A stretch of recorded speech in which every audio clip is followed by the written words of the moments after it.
Continuing episode 70, Can't Stop Snapping. We are into the doorstep of a brand new season, potentially a brand new era, Brad. Though, I will say with the new cards, it feels more like a bookend to the move season with Phoenix Force coming in, right? We have this brand new season pass card, 5/6, revives a random destroyed card from your side. This turn 5 coming in. It merges with the card, so you add Phoenix Force's +6 powers. It possesses them and then gives them the wings of the Phoenix to be able to move. They get the vision power stacked on top, just stapled on there. Is Destroy Move Hybrid going to be a thing with all of these new toys? Well, you know, in the lieu of anticipation and suspension, we're going to have to table that for just a second because we have another thing we want to talk about really quick in terms of people complaining in this wonderful game. So if you want to find out about our thoughts about Move and this Destroy hybrid and stuff like that with the new season, stick around in the next 5 or 10 minutes. But first, have you noticed that weekly challenges are telling you you can have the wonderful amount of 1,500 XP towards your season pass as opposed to credits? Yes, I've noticed, I have, and we should get this out of the way before we get too lost into the deck theory crafting. Lost they in the altered sauce, it without telling us. Instead of getting these credits, you're just getting Battle Pass progress, so basically the 1,500 is a cash and a half out of what gives you primarily boosters, a piddly amount of credits. You do get a way of getting gold, which in the brand new economy, like post Spotlight Cash changes, can be a nice feature. And then you have like a 1/20th chance of being able to get a variant, which invariably is a pixel. Man, it feels bad that you're not getting the credits anymore, and I'm kind of surprised. I know that they were going to be tinkering around with it. The weekend missions overall suck. Brad, I'm unapologetic. I do not like them at all. Yeah, the first one was really good, which also we haven't gotten that refund yet, the Silk one for the 1,000 tokens yet. They said they were supposed to do it the last week. That's what they're aiming to do. They haven't done it yet. I never received it. I haven't either. They haven't even announced it. They just said that we're planning on doing it this week, and then nothing since. That was like last Sunday or last Monday. But that first one was great. 1,000 tokens as a rebate. That's great for that. And then all of a sudden now they're 300 each. I'm like, okay, is that something you already planned? Or is it just like a pivot to like, oh shit, if this doesn't work again, we don't want to give away 1,000 tokens every time, right? So we can give away 300 tokens. It was planned, and the pretext is they're experimenting with you have to win less games, but then you get less tokens. Obviously, everybody would rather grind more games to get more tokens. Exactly. And they just wanted the 1,000 to be like, oh, come back every weekend. I don't think that we're going to see that too often. I hope that they move it up. Again, with the Spotlight Caches coming in to really shake up the economy, it would be great if there was like a really meaningful token incentive there on the weekend missions. I would like that. But I hate having the required cards. Here's the thing. I play the card in the beginning of the week. It's trash. I make a video about it anyway, and then I go about my day. And for the rest of my week, like, I want to play competitive decks. I don't want to have to play these. I don't want to have to play 2099. Basically, I don't like him. If I'm not feeling in the mood for Move, then it feels like I don't think that Move is a very good deck to run in Conquest right now. I know there's some people who have made Infinite with it. I don't care. I don't think it's that competitive all around. And then so I want to go to Ranked, and then Ranked is like, oh, there's a hot location. It is not a location that synergizes with your deck. Actually, your deck probably doesn't do well with this hot location. Flip the phone. Like, what am I supposed to do? I thought that we had gotten rid of these missions that required you to run a specific card. And I wish that we could move past it yet again. Well, I mean, first let me show you this real quick. So we had, I commentated on a Snap.fan tournament last weekend. Nice. Oh, it's not letting me add it. I can only add movies and stuff. I'll just screen share it, as dumb as that is. Well, I'll throw it up in post or send it to you in post so you can, whatever we do with this. But, so this was, I don't even know if it's, oh my God, it's so small. Our deck lists? Yeah, so the bottom right, a couple people brought Move. Let me pull them back up. So these are ones I commentated over. And there we go. So let me go this way. This deck right here, the Ghost Stegron won the entire tournament, and it beat Lockjaw in the finals. With the Shang-Chi, right? The Shang-Chi was just like, he's got the weight of the world on his shoulders. Like, I have to carry a move now? Sign me up, coach. Yeah. Wow. So this is what won the entire tournament. So if you like playing move, I mean, I guess it's can be somewhat competitive. But I do agree with you. Madman is also playing Vision and Move. I've seen a lot of question marks on this one. I'm throwing down the question mark pings if I'm in League of Legends. Yeah, I thought the Vision was a weird choice, just because I don't really care for Vision too much, just because the flexibility of moving it is just a once kind of thing. Yes. Which I have the same reservations about another card we'll talk about in a little bit. But I think the deck's cool. Move is cool, but I do agree it's not the most competitively leaning deck. And the season in which we got all these move cards, I really thought would be far more impactful for the deck than it's shown to really be so far. I thought it was going to hinge. I thought it was going to hinge on 2099 releasing in what people erroneously understood to be multiple destroy activations. Yeah. And that was going to make move like actually terrifying. You saw somebody pop Iron Fist on ranked or conquest and you're like, okay, my cards might not live to the end of this, and he's going to be scaling and stuff. And that was like really gripping. Ghost Spider is very good. Very flexible. Yeah, I agree. Some of these cards are great, but Move is still struggling to be able to find it because it's so draw dependent. You can very easily end up with a hand of all cards that want to move and no cards to move them, and then they're understated, or all cards that want to move other cards and none of the cards that want to be moved, and again, understated. You have to have the combos meet together. So your God draws are good. And the really skilled players who have a lot of reps on the deck to understand when their hand is going to win can pop off. But also... you run up against somebody who has like the one or two counter cards and you're dead. Prof X, good night. Yeah, just closing off an entire lane in general, especially that center lane of like, hey, no moving for you, my friend. Exactly. Which I've done that against move decks before. Even if I'm losing mid, I'm like, just to lock that down, and I feel confident enough in like the last two cards I play winning the other two lanes. 100%. That's a strategy. But when it comes down to like this entire weekend challenge not being that great, and then there's the issue of like, you know, the looking at the caches moving forward, and you talk about the economy maybe making these acquisitions of gold a bit more valuable, right? Just because of that. Yeah. I want to ask you real quick, are you on the hoarding side of things going into the next season, or are you just opening everything to get the tokens and the gold that are going away before they're gone, or are you trying to get more like Series 4 and 5 stuff?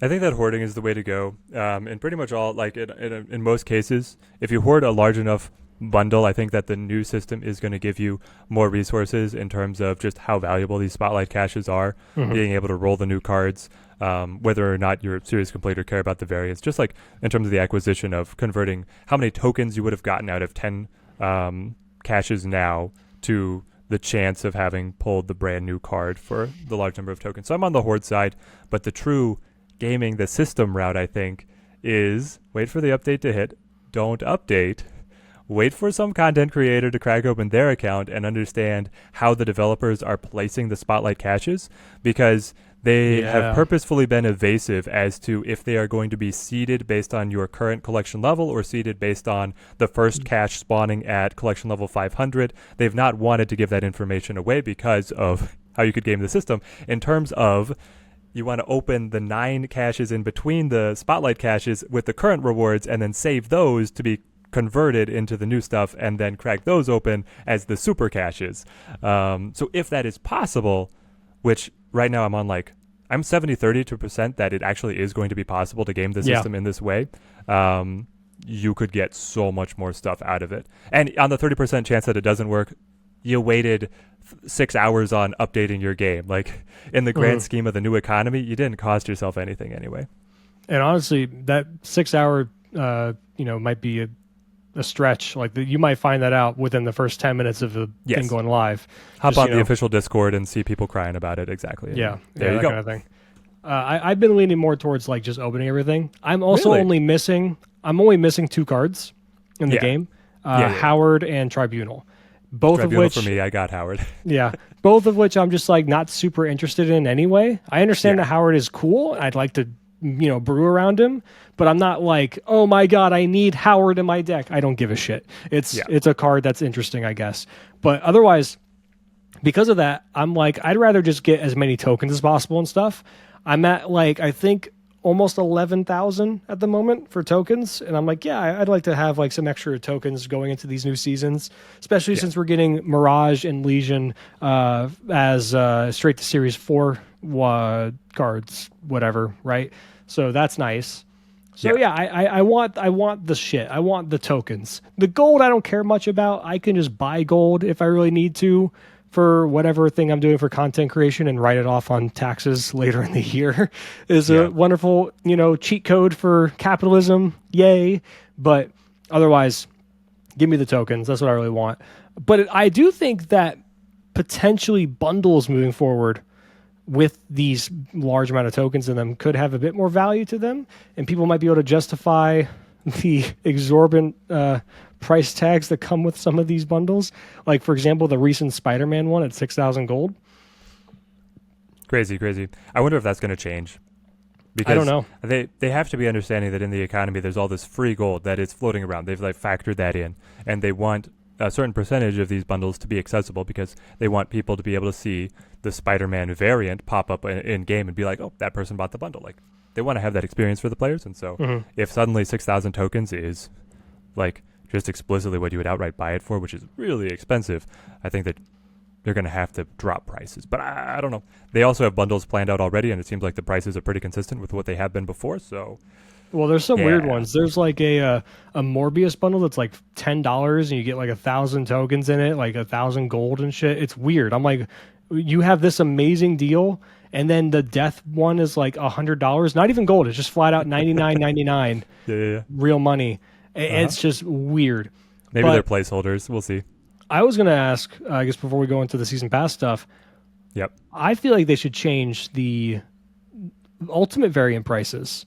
Think with the changes to tokens, those are the ones that are the most egregious. If they don't touch the prices of the cars themselves of being series 4, 3, or 5 for like 1,000, 3,000, etc., I think that's one thing. But if they keep these fucking variants at 5,000, are you kidding me?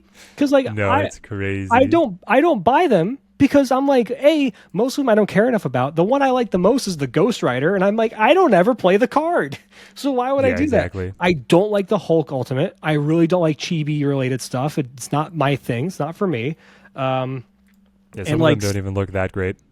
Yeah, and I already have the Venomized Thor and the Frog Thor, or Frog, Throg is it? Throg. Yeah. I have those two. So why would I get the Nullify Thor? Like, I'm already split between playing those other two ones. I think the Venom one looks better than the Nullified personally, but I know. Yes, I agree. Sorry, I had to think about it, but it's true. When you get redundant variants, I become so much less motivated. Like, hey, I have Baby Thanos, and then I have Butterfly Thanos, and they're both I would consider great variants, but I could only play one or the other. Yeah. So right now I play Baby Thanos because I already have him leveled up, and I'm quite happy with that. I would rather get just new variants for other cards that have been sitting at the base art for so long. Or make the ultimate ones like, half the price, like make them like 2,000 instead. Like, it's still a decent amount of tokens that's almost a Series 3 card or Series 4 card. I'm sorry. Yeah. And like.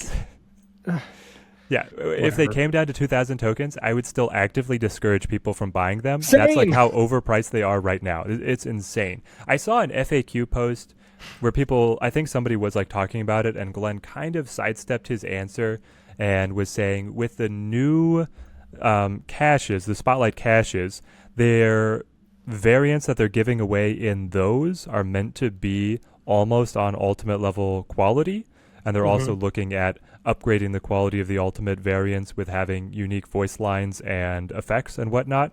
And that sounds great. Once that opens up, you could start to justify the kind of price. So I think that they are going to be watching the price, and I'm sure that they've been watching the number of people who own the variants, and it's very low. Hopefully they retroactively do that with some of the ones that already exist. Like, for example, you know what I think is the worst, in my opinion, the most egregious ultimate variant? That fucking Nova variant. Oh, It has no animation whatsoever.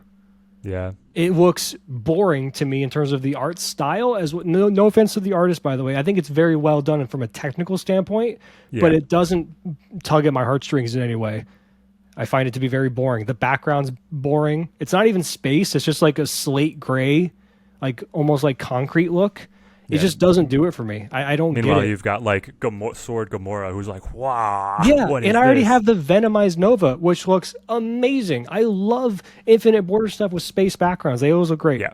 I never split those or worry about getting anything beyond that because I think maybe besides inked, but I still think that's even a downgrade. But like gold, the foil, and the rainbow shit always makes the space stuff look horrible. So Yeah. There's definitely cards that I wish that I could roll back. yeah, I had the Noir Mr. Negative, and I was asking people like, so if I foil this, what happens to the background? And somebody in chat like straight up trolled me. He was like, it's a special background for this one. Like it doesn't look rainbow. It's like, okay, I'm gonna do this. I can't roll it back. It was like, it's rainbow. What I was thinking, I don't know. But now I can't roll it back. So we got our rainbow cotton candy noir negative until I go all the way up to ink, which I'm and some probably of not them going to just do. like it's so jarring between the art itself of like the figure of the hero or the villain Yeah. versus like the rainbowness of the background. Like anything that's like venomized or nullified or whatever, you're like, what is going on? It's literally Yeah. the Oppenheimer Barbie movie thing that's going on right now, Yes. just mashed together. Exactly. Also, petition to second dinner in the shop. Can we please see the upgraded versions of the cards? Can we Yes. please see the animations rather than freaking gray? I don't want to see That'd the be most great. boring version of the card. Have Yeah, it as just show infinite. show them as infinite. Yeah, I Yeah, agree. exactly. Then you open it and you get an animation of it like devolving into gray, and then you have to upgrade it to be able to get its luster back. I And would don't like even that. tell me that they don't have the capabilities of doing that because if I use a Agent 13 or a Coulson stuff like that makes random generated cards, they have Yeah. the same border as whatever respective card I'm playing. So if I have an Yeah. infinite bordered Agent Coulson, I get an infinite bordered Black Panther, for example. So Exactly. they can do it. 100%. But we got Shall new we cards. move on to our hot new cards? We got new cards, and you already All right, touched we on had the one. hanging question. Is Move Destroy going to be possible with Phoenix Force? Once again, Phoenix Force 5/6 on reveal, revive one of your destroyed cards and merge with it. That card can move each turn. So what people are postulating as the meme build is you destroy Human Torch. Well, you set up Human Torch, and then you Yeah. eat him with Carnage, and then what the developers showed in their video, which I would love to know how many takes it took to be able to get this. They played Shuri, and then they played Phoenix Force to revive the Human Torch on the Shuri, which doubled. They also had Wakandan Embassy appear, so it's even bigger. And then you're able to move at will, double again, and pop the Taskmaster to be able to just roll the opponent with like a 36 power on 2 lanes. Yeah, I'm trying to think of how viable that is of a setup. So, like, let's think about it logistically. So, Okay, the on perfect one draw or order, yeah. two, on one or Yep. two, you need Human Torch. Yes. On 4, you need Shuri. 5, you need Phoenix. 6, Taskmaster. Kind of looking at the original version of Shuri with like Red Skull and stuff like that. Not the new one with Sauron, which I think is a lot of fun, by the way, and a very good deck. But the old version of Shuri before she was nerfed. That was kind of the line, right? You're looking at a like a Sunspot on 1, on 2 an Armor, on 3 a Cosmo, 4 a Shuri, 5 Red Skull, 6 Taskmaster. And when I say it out loud, you're like, that sounds convoluted as shit. That's going to be hard to get, right? But in practice, how many times did that happen against you? Felt like a lot. Definitely happened a lot. I raise you the consistency factor of Multiple Man being just as, if not better than Human Torch for Phoenix Force. They're both cards that make double use of the buff. Multiple Man spreading it between lanes. Human Torch able to just double individually. So Human Torch much better synergy with your Taskmaster finish. Multiple Man just able to kind of do things on his own. And the psycho thing with Multiple Man is if you set up Iron Fist to be able to immediately hit the Phoenix Force merged version, you then have 2 buddies that can both move independently on the final turn. And then you could play another move card to be able to get yet another split of these super high powered. I mean, just Phoenix Force and then multiple man is 9 power. So it is in Shang-Chi range. You're not able to get underneath that, but they're stacked. And if you found another way to be able to buff them, a la Shuri, a la Forge, heck, you're destroying stuff. You can have Nova in here as well. You could do Nova 1, multiple man 2, Venom 3, bring back the 4 power multiple man with the Phoenix Force, and then pop off. Now, how many destroy cards are you running? Are you doing Killmonger, Venom, Carnage? Is that what you're thinking? Are you doing more than that? I think so. I think that it's those 3 because Killmonger is popping Novas and it's picking up the Human Torch kills, and then Carnage just because he's super cheap to be able to combo easy, Venom because he's carrying the power on his own body so that I'm not losing as much on the buffs. They don't do that much if I'm not drawing into the cards that I want to get eaten, but well, that's nice in the sense of on, like, let's say on 3, let's say you miss Human Torch on 1 and 2, you have Carnage in hand, draw on Human Torch. On 3, you can go Human Torch, Carnage, 4 Shuri, 5 Phoenix. So there's a lot of interest in this build, and it's hard to determine if it's actually a meme or a dream, right? Because I'll give you an example. So in Magic, beginning of last year in February, in 2022, we had the set called Kamigawa Neon Dynasty. And there was a card in that called Greasefang. Greasefang is a 3/3 for 3 that says basically on ETB, or I'm sorry, not ETB, beginning of combat, check your graveyard, and then basically bring back a vehicle. A vehicle is a subtype of cards in Magic. It's an artifact that you can basically tap your creatures down to crew them like they're driving them, and then they have their own stat line. And one that people were talking about in spoiler season was this card called the Parhelion, which is a massive, like, 8 mana vehicle that's like a 5/5 on its own, and then when it attacks, you create 2 4/4 angels that also attack and hit at the same time, and then they go and then they stay. That's 13 power. And people were saying Greasefang on 3, if you have Parhelion in your graveyard with all these other cards like Stitcher Supplier, Grizzly Salvage, all these ways to dump it into your grave, then you just basically hit your opponent for 13 on turn 3. And like life in Magic is at 20. So people are saying, oh, you definitely, that sounds like awesome. And my initial thinking, and a lot of other people's initial thinking, was this is a meme. Like this is like, fairy tale land kind of thing for the Pioneer format. It is one of the top decks in the format. There we go. It not hit the off. top deck. It's like at a 5.6% show rate, which in Magic's terms is like a good representation of the meta. When you get to like 20%, 18%, that's when you're like, okay, this is a little dicey. Maybe something needs to happen. But the deck is played.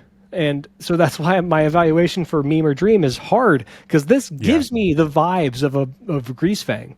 It feels like the same thing. You're bringing something back from the dead, and it's like, look at the damage this can do. And I'd have to see it in practice. I'd have to see builds. I'd have to see what people kind of think of.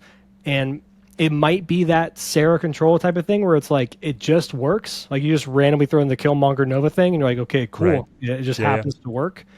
I don't know. What do you think? Do you think this is a meme, or do you think it's a dream? Well, I'm trying to think about what the deck can do if you don't draw Phoenix Force, and it's kind of like a worse move, and I don't think that move is that strong right now anyway, so you're going to have to be very, like, your fundamentals of Snap Retreat have to be incredible. It could put the deck on a level of, like, Hela, who is okay, could put it on a level of, like, current Galactus, where, if you hit the high roll, you can absolutely go off, but if you don't hit it, then you're at a severe, or Mr. Negative, you're at a severe disadvantage. You have this key Phoenix Force card that, with its snap, pretty consistent to be able to find it, but when you don't, you're going to be fighting against your destroy cards to be able to get the game plan together. Though, honestly, I've always liked having Nova to be able to pop, especially if I'm running multiple man in the move deck. He's clogging up the board, and then you get a lot of buff propagation, so I would be okay with seeing this archetype come around. It'd be fun to be able to see. I'm definitely going to be playing it. I'm sure as heck going to be playing it, but in terms of, like, you're against bounce, you're against high evo, can you survive? I don't know, especially because there's enough high-profile one costs that are not Human Torch that Killmonger is around, and then that Killmonger on your Mega Human Torch is feeling real bad. So I have this deck pulled up. Yeah. It's the Surf and Destroy. I know Dexter's played it, shows the video up top. And this idea is very interesting because I've seen this deck in action. I've played it myself, and it's really cool. It has a nice pivot point. Wait, is this mine? That looks like my thumbnail. Oh, is this one yours? If you Oh, scroll yeah, up, it is. Yeah, that's it's me. yours. What's up? So, yeah, this is your list. Do you think something along these lines, maybe not exactly like this, right? Maybe instead of Sarah, you go with the Phoenix herself, and then you change some of these 3-drops like Maximus and stuff to like a little bit of a move thing, and maybe just like you have Vulture in there, and then like instead of Brood, maybe you're or maybe you still do Brood, right? And you just like cut Wolverine and you trim some fat, right? But then kind of flip it on its head a little bit. Is that too much going on, or do you think it could work? I could certainly see it working because just kind of move as a sub package has worked in modules before. And on this deck, Sarah was on the edge of getting cut anyway as I was playing things out. So I could see Phoenix Force hopping in. I'm very curious to see how Phoenix Force interacts with stuff actually like Sabretooth, Wolverine, and Deadpool. Because they have some, with the regenerate nature, they have some wonky interactions with things on counting destroyed or not counting destroyed. And so, like Apocalypse, reforming into hand. To use the discard analogy, Hela doesn't bring back APOC. APOC's back in hand. True. Does Phoenix Force bring back an old Deadpool, or is he considered just back in hand? What about Wolverine? I'm going to assume no. I'm going to assume it's similar to APOC in this sense. One thing that just popped in my head though that I'm a little worried about is maybe we just don't play Nova, because in the situation where you just pick up a Nova that got killed, sounds really bad. Nova is dead. Same thing goes with Bucky, I think, as well. Right? Yeah, you don't want to have a 7. Yeah.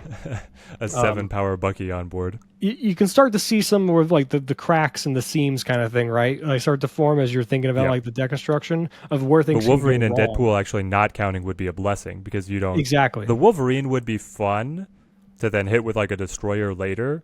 But if you're trying to run a different strategy and pull back a specific card, because you're pulling back a random card, you actually want to cultivate as carefully as possible only one destroyed target.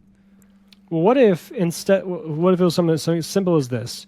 So Wolverine, Bucky, Nova, Maximus, cut those, and in favor of Vulture, Ghost Spider, Human Torch, and then something else to maybe like a Miles, or like another, and then of course Sarah being your Phoenix.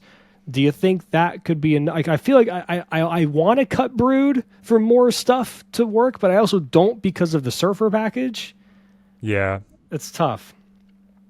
It is hard. You can definitely refine the list, I think, to be able to include like the right ratio of move and destroy, and then index more one way or the other. And there's a lot of great 3 costs to have Surfer kind of bridge the two together of some general buffing that happens at the end. So I mean, even just something like a Vulture, killing a Vulture with what's it called, like a Carnage, right? And then getting that back and moving it just to get +5. It's not as flashy or like super as Human Torch, right? But it's still a thing you can do. That's pretty cool. Exactly. Or even like to go away from the 3s, Dagger scales very quickly, and especially scales best at the end of the game. You can play her early, and rather than move her for a small buff, you could destroy her to see to the graveyard, and then return her when she can pop off on a full location for +8. And we're not even talking about. We're not even considering wave early, a turn early into the Phoenix as well. It gets real hard to destroy something, but yes, you'd have to like destroy something on like that. That'd be the Human Torch line, though, right? That would be the Torch on 1, line, exactly. Carnage, Wave, Phoenix. Yeah. Which also sounds nutty. Double. He's gonna be... And then Taskmaster. Like you just take the turns off, right? You just for turns 4 and 5, turns 5, you do nothing. Just double, and then Taskmaster. Would Hopefully you're coming from Taskmaster behind. see the move on turn 6 first before he copies? So like, Yes. let's say, yeah, because I'm trying to think of like you play Phoenix. It actually it's a would 5/8. go. I think it goes on the order that you play the turn. You would have to move him first and then play Yeah, the yeah. card, because it does it. The snap does this weird thing where the card will show moved, but will not update any statuses until its turn in the queue. Mhm. So you can. Mhm. There's some really strange things that I've seen of like I dodge Shang-Chi and then suddenly the ongoing applies. But I think what it would be is like if I played Taskmaster and then moved it, he would get the old power. But if I moved it and then played Taskmaster, I would get the double power.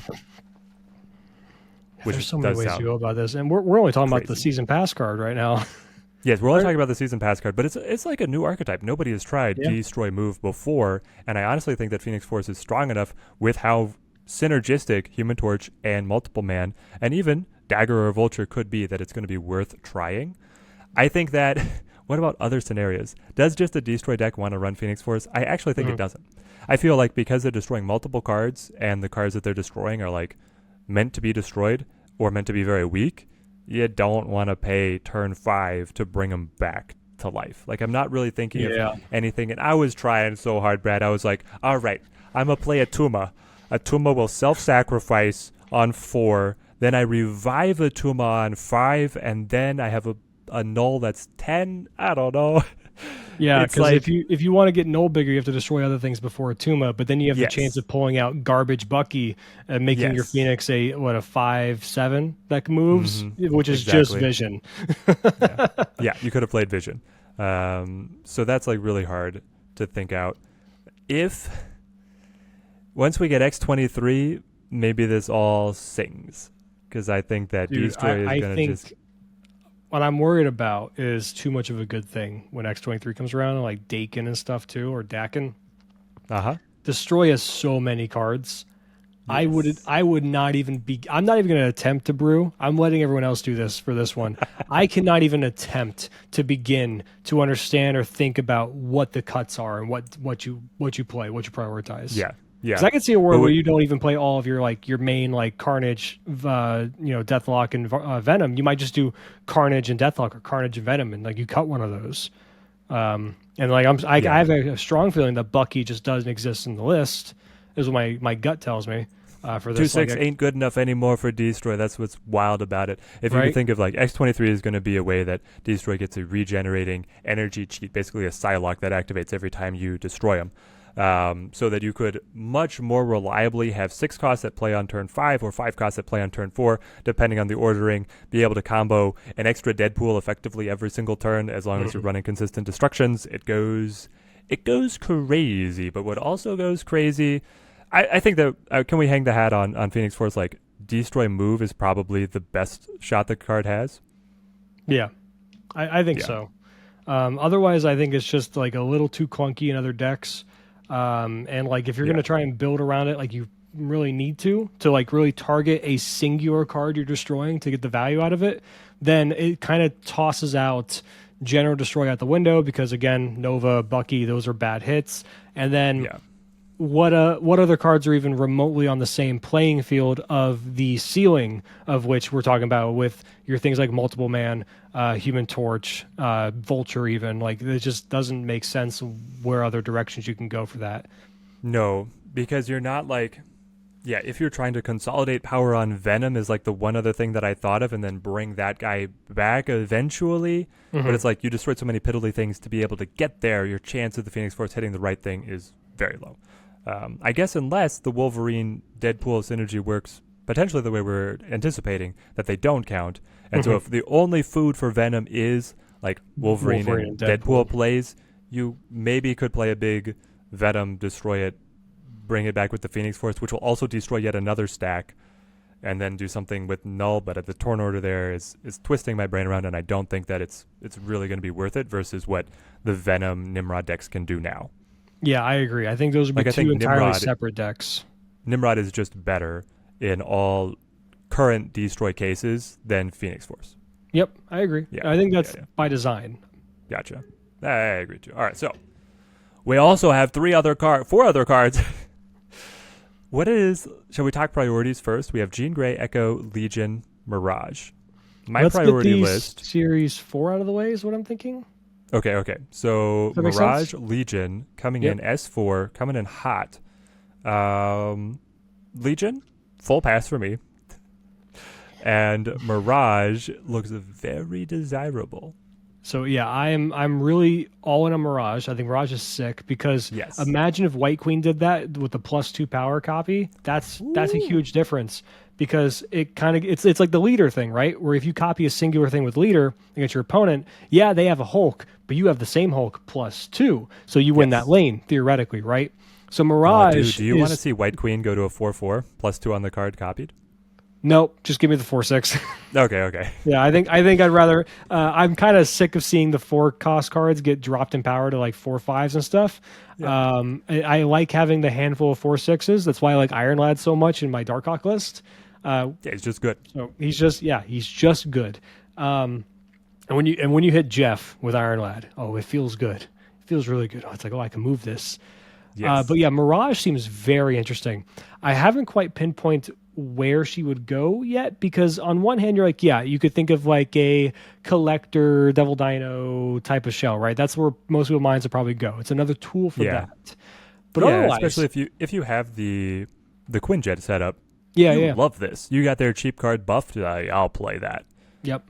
But otherwise, I think it could just be a blanket decent card and Yeah. one that I would think is best way I can explain it. This is the card Cable wishes he was. Exactly.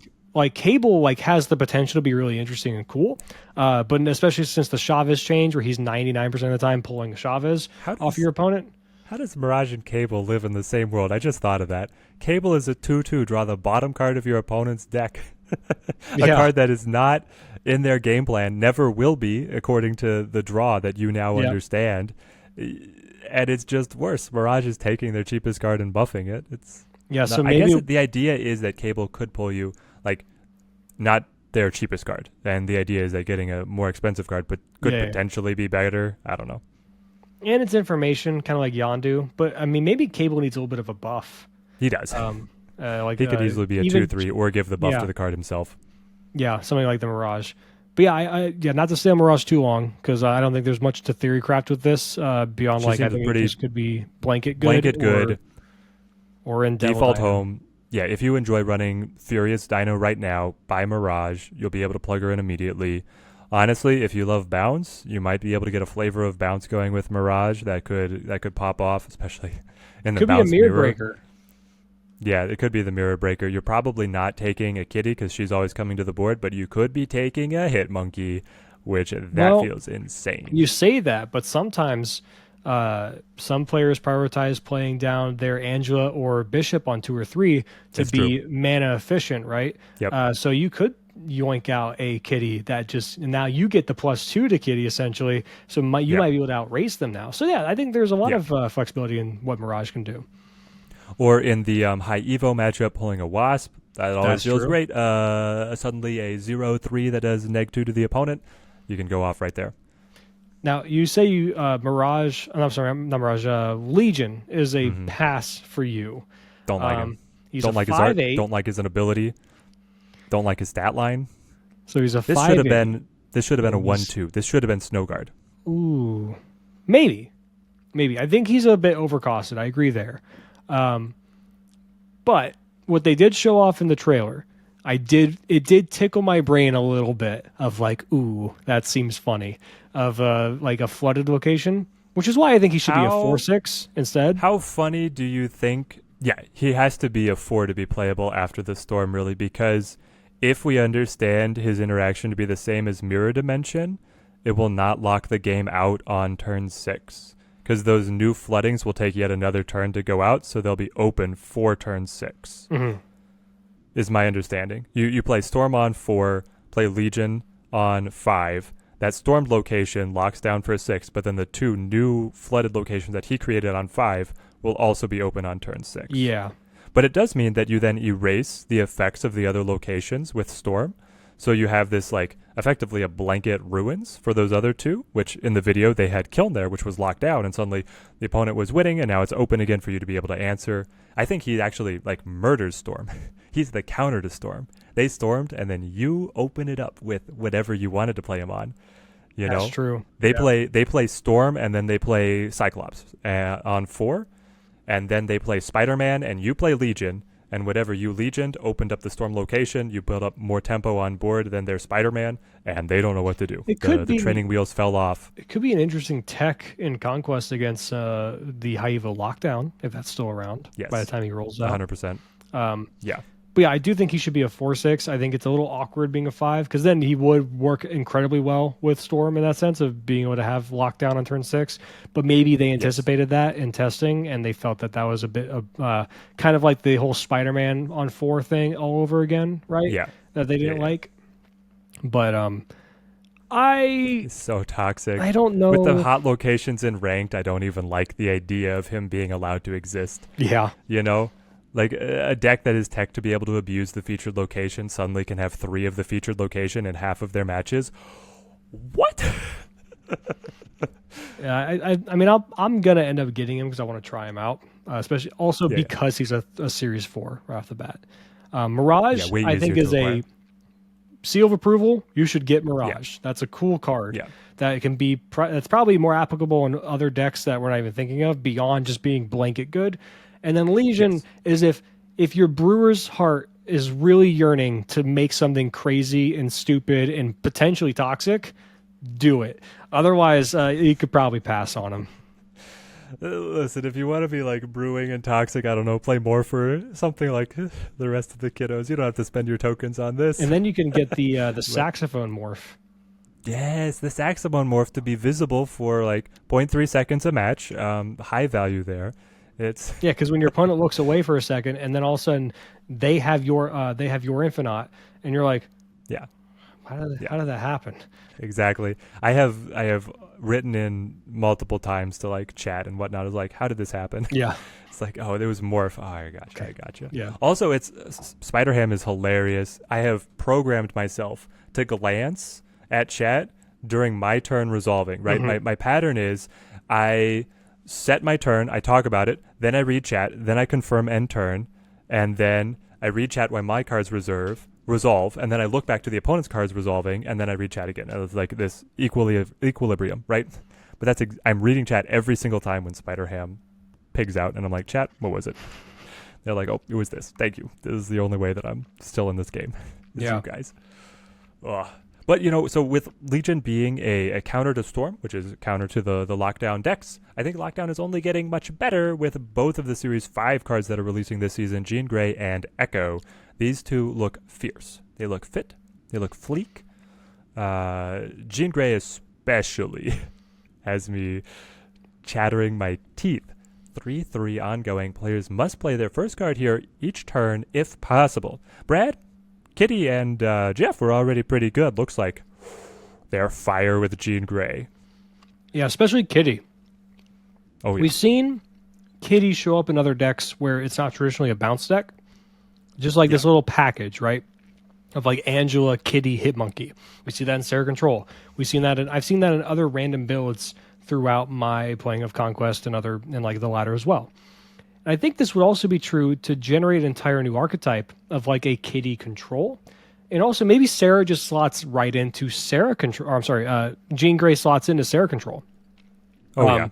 Because just being able to go Jean Grey, being a essentially reverse Morag on a body, saying you have to play every turn. Well, I have a card that I kind of want to play in a single lane because I want to dodge priority, right? When it comes to Kitty Pryde. So I'm a big fan of that. Now, there is a worry in the back of my mind of this deck being very good and not very fun to play against, especially if 100% is not fun to play against. Yeah. It's a nightmare to play against. You have to decide, do I lock it out early to be able to have freedom to play the rest of my game plan, or do I try and slow roll it so that I could potentially win this lane? It's just run Enchantress is what it is. Cut Jean Grey, run Echo yourself so that they can't Jean Grey you. I don't know. Yeah, because if you're going against someone that's, say, playing Sandman Ramp, right? Uh-huh. they're lights kind out. of fucked. Galactus, get in the trash dumpster. We thought the nerf was enough. Kick him while he's down. We got the Jean Grey coming right at you. Just here's the thing. Okay, so guys, it's reciprocal, right? There's the balance here. Maybe some people are a little overblown in what she can do. Just playing Jean Grey and Mojo is tempo. And then pair in any of the Guardians of the Galaxy that are guaranteed to be able to ping the opponent answering that lane, and you're making money in snap terms. You have all the flexibility on your side if you are bringing cards that are flexible like Kitty and Jeff or other move package abilities to be able to see if the opponent is forced to overcommit in answer of Jean Grey or if they are undercommitting and just giving you that lane, and then you can do whatever you need to win the other lane. I love the idea of going Ant-Man, Mojo, Jean Grey, filling on 4, Yeah. and then making your opponent essentially be stuck there to compete with it while you get to play around the other 2 lanes. That sounds amazing. Yes.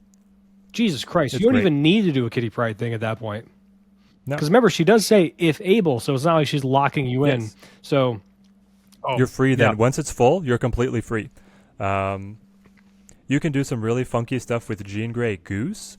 I'm not even sure what the interaction is there. If like the opponent owns a lower cost card, if they would be forced to play that to Jean Grey, or if they choose to select a higher cost card, if then it's unable to be played to her location, so then you'd be free to go elsewhere. We'll have to test that interaction specifically. Is not sure she even just which way cracked in to Surfer assume. as well? Just being able to brood? And she's a 3/3 I mean, herself? Yeah, you could set Jean Grey and then brood and then forget about the lane while your opponent is stuck playing into something that's going to get mega buff. And again, if this is a deck, if your opponent is playing a deck that is wanting to curve out effectively, like a 3-on-3, a 4-on-4, a 5-on-5, et cetera, this just dumpsters those kind of decks. She could be better on like 4 or 5, just to like suddenly on 5, turn 6 has to be right here, surprise. Yeah, it's like, that too. Oh, okay, well I had 1 6 cost, my Hulk had to go somewhere else. Not anymore, buddy. Play that on the lockjaw. Why don't you cycle him around? A rock? Because I'm playing Hawks and Rocks and Jean Grey for whatever reason. I mean, she seems nuts. Like, she really does.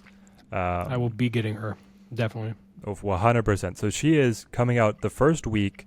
That's before the Spotlight Cash is released. So she's going to be one of the last cards to release straight up for tokens in the shop in the conventional way. I recommend buying her. I think that she's good enough. I hope that we've sparked your mind of like the brew, get it going. There's so many I things think you there's can do stuff with that it. we haven't even touched on. Yeah. For what she could potentially do. Even like what we said, you could put Nebula somewhere else and then Jean Grey over here. So it's really hard to answer the Nebula. And then you answer with the Mojo and you're just generating so much low cost value. It's real hard. What about ongoing Destroyer? Mm-hmm. Like Ant-Man, Armor, Jean Grey, then you do your War... War what? What's his name? The 4/5 gets plus Warpath. Warpath. And then you're filled. Yep. Your opponent's not. You're free to go like Professor X somewhere else. Cosmo, Jean Grey. They have to play here, but their on reveals are bricked. Yeah. Oh. But I'm just thinking of like turn 5. They have to go over there, and you can just go, okay, Professor X, I got this lane, So and then good. like Spectrum Destroyer or Lock something. them out for the Prof X as well. Oh That's my God! dirty. Is Well, Destroyer back? Is you would Destroyer back have as a to deck? Yeah, so you would have to fill the lane on 4 to have the freedom with the Prof X, and you'd have to be ahead of them. But I could see it happening. And then also like the control hate of having Jean Grey, Cosmo, and Echo in a lane. Let's talk about Echo here. Yeah. 1/2 after your opponent plays an ongoing card, you remove its abilities. They could be trapped to playing into Jean Grey, and you could kill their on reveals and their ongoings. But your ongoings are fine. And Yeah. obviously you tech your deck so you're not running on reveals yourself. So this card confuses me, not because of the card itself, but because of the philosophy Okay. that Second Dinner has. Yeah. We see with this card that they're more than content with having non-symmetrical abilities, right? Which I think is a good Yes. thing. Okay? Yeah. But why the fuck is Snowguard symmetrical?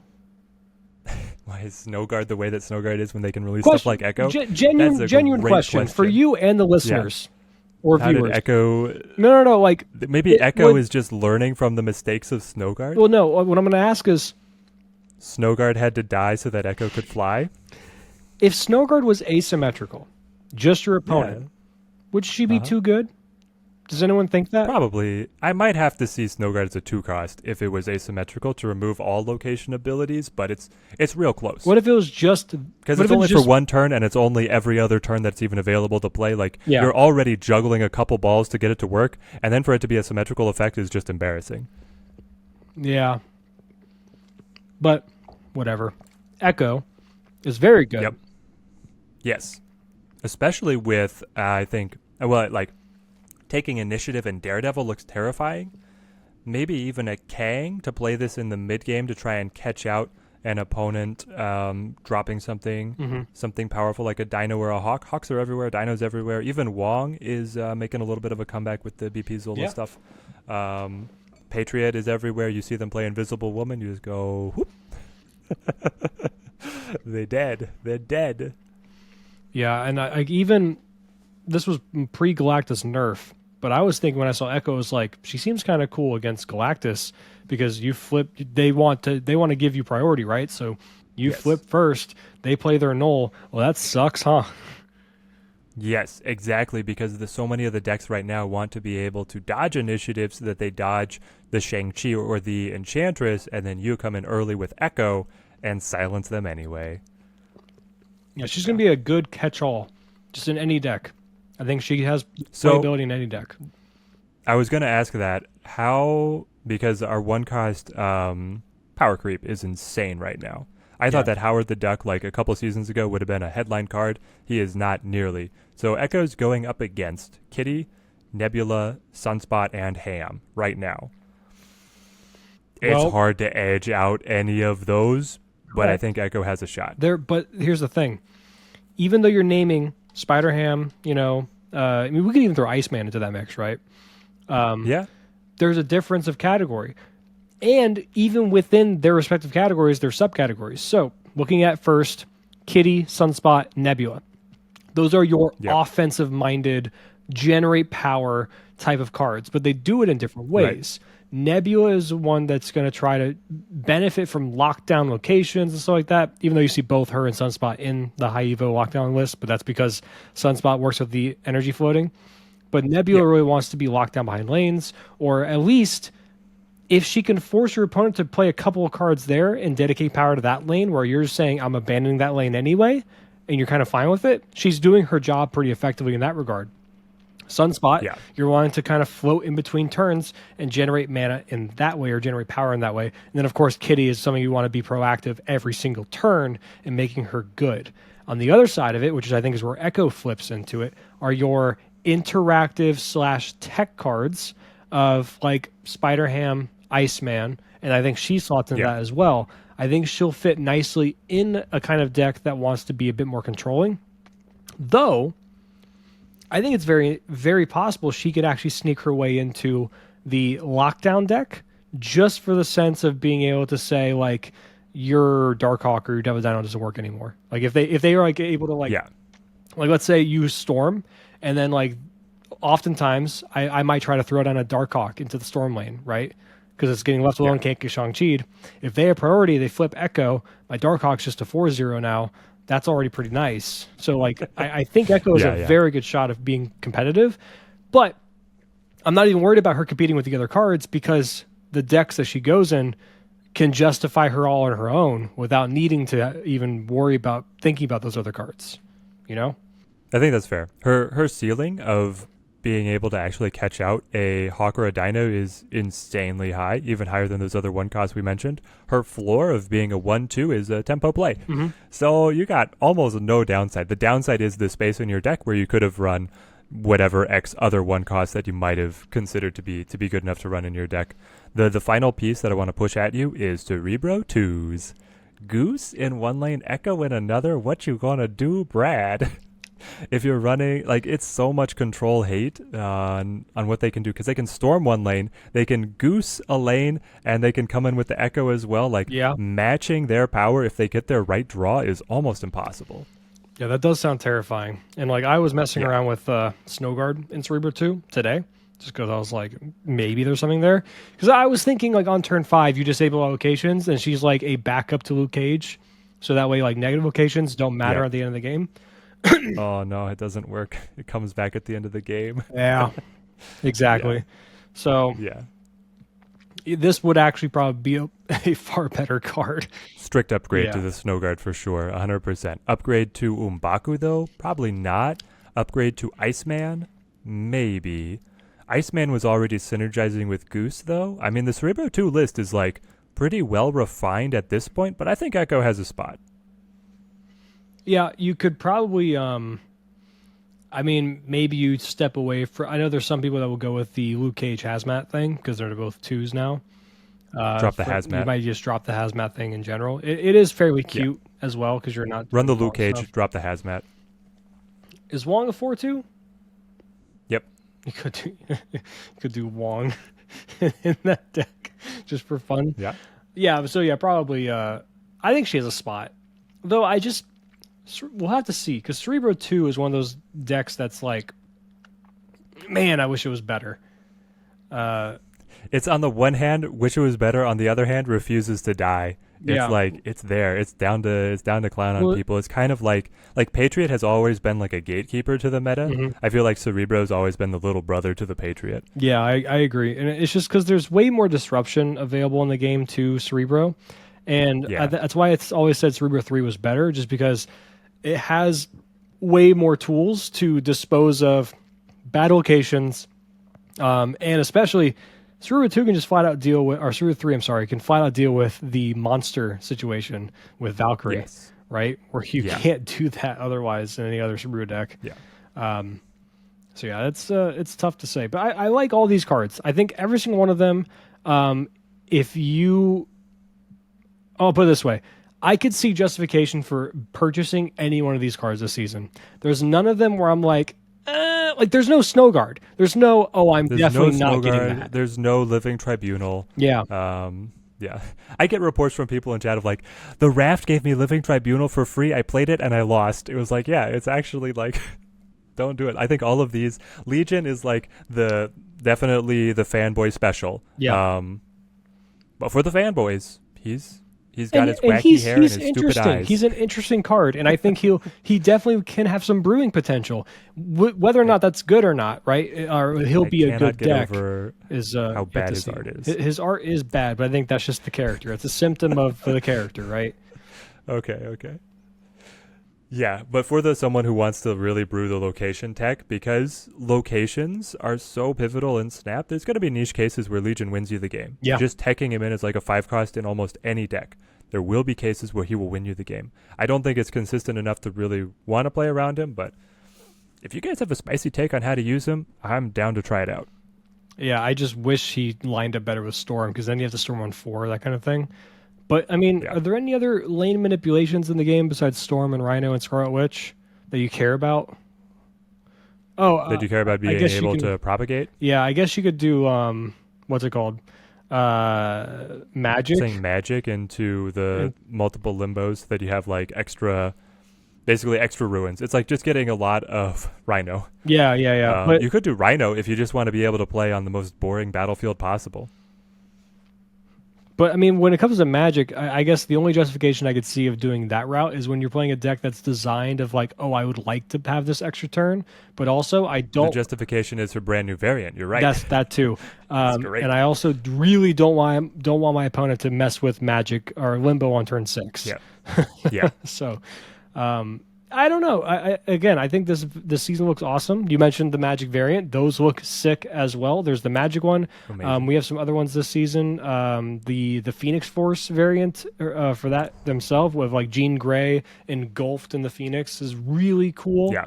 I saw some complaints about the flavor of Phoenix versus like what they feel looks better in their mind. Is the fact that Phoenix Okay. becomes the other card that it regenerates, right? Which is Oh, flavorful, yeah. right? Because Phoenix goes into the person. It's like the soul, Yes. essentially.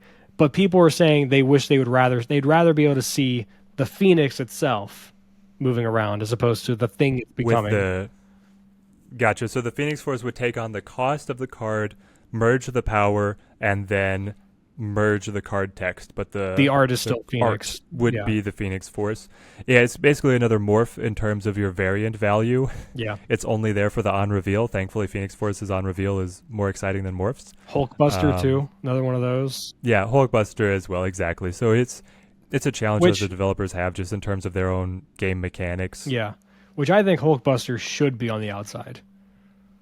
Flavor-wise, Yes. he should be. I understand from a gameplay perspective, you want to be able to show what that card is initially first, right? Because Hulkbuster's just basically buffing the card. But man, I would like to see Hulkbuster.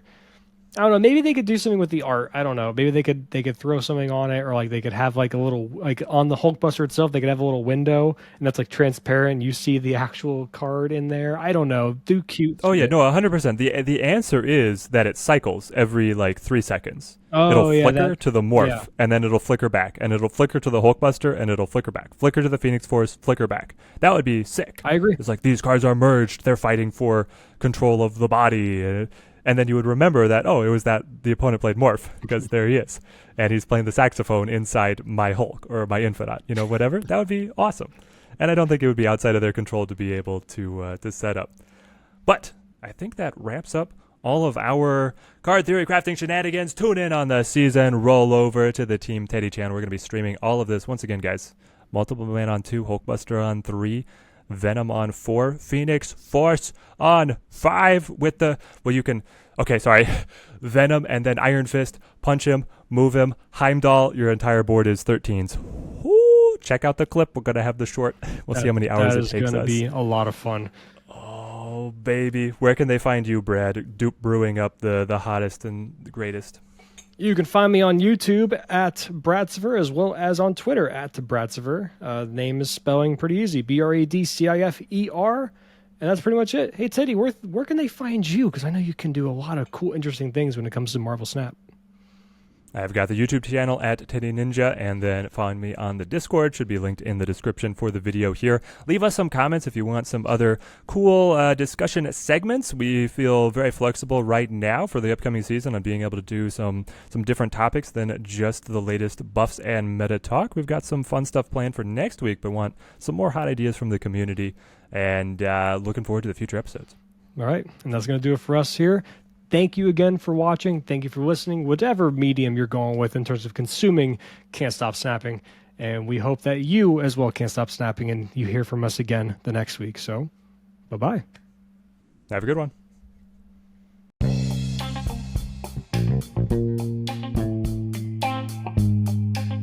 Can't Stop Snapping is a podcast hosted and produced by Bradcifer and Teddy Ninja, originally created by Michael Thurman.